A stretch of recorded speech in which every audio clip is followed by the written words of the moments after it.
Lakini cha kwanza naomba niwapongeze wana Dar es Salaam wote kwa kujitokeza kwa wingi katika maonesho haya, na hilo sisi kama viongozi wa mkoa wa Dar es Salaam tunayo faraja kwamba maonesho haya hayaendi bure, bali watu wameendelea kujifunza mambo mazuri yaliyopo katika maonesho haya.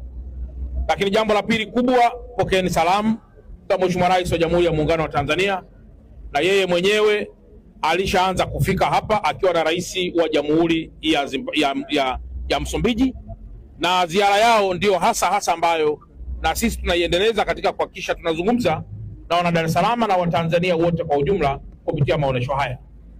Na zaidi niendelee tena kuwaasa wana Dar es Salaam wote na Watanzania wote umuhimu wa kufika katika maonesho haya, kuweza kuona bidhaa, kununua bidhaa, kuuza bidhaa, lakini zaidi pia kuona maboresho na maendeleo makubwa ya teknolojia ya bidhaa ambayo yako hapa katika maonesho ya Sabasaba.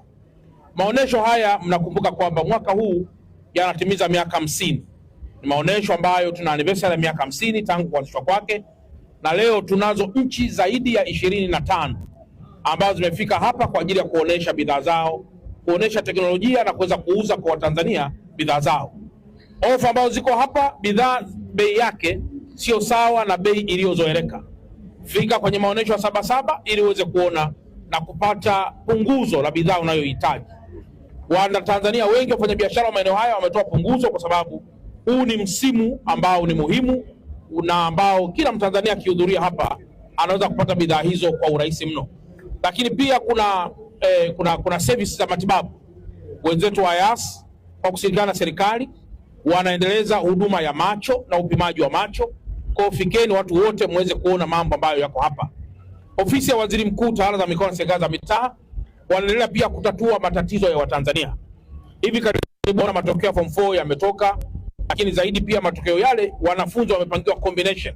Sasa wapo wanafunzi ambao ama hawahitaji combination hiyo, ama waelewi namna kubadilisha, ama waelewi namna kuhama katika shule waliopangiwa. Fika kwenye banda la Ofisi ya Waziri Mkuu, Tawala za Mikoa na Serikali za Mitaa. Kuna jopo la wataalamu watakusaidia na watakusikiliza ili uweze kutatua shida yako. Lakini pia tuna wanasheria mbalimbali na ofisi za ardhi. Kwa wale ambao wana matatizo ya ardhi katika maeneo yao, wafike kwenye mabanda ya Sabasaba.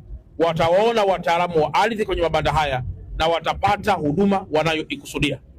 Kwa hiyo ndugu zangu wa Dar es Salaam na waandishi wa habari wote kwa ujumla, mimi kama mkuu wa mkoa ninayo assurance kwamba maonesho haya ambayo tulipanga yaisha tarehe 13, sasa naiona hamu ya kuyaongeza zaidi.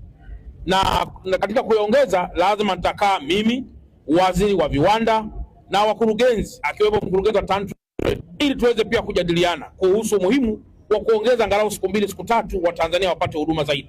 Jeshi la Polisi Kanda Maalum ya Dar es Salaam, kazi yetu kubwa na ya msingi ni kuhakikisha kwamba usalama unaimarika katika jiji letu la Dar es Salaam.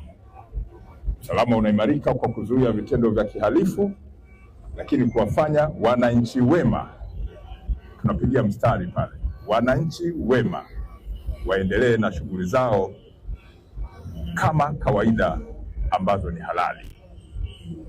Kwa hiyo tunawahakikishia wananchi wote kwa ujumla, tangu jana mpaka asubuhi, sasa hivi mnaona muda unakwenda na wananchi wengi wamejitokeza hapa kwenye maonyesho, na sasa hivi ni saa 9 za mchana.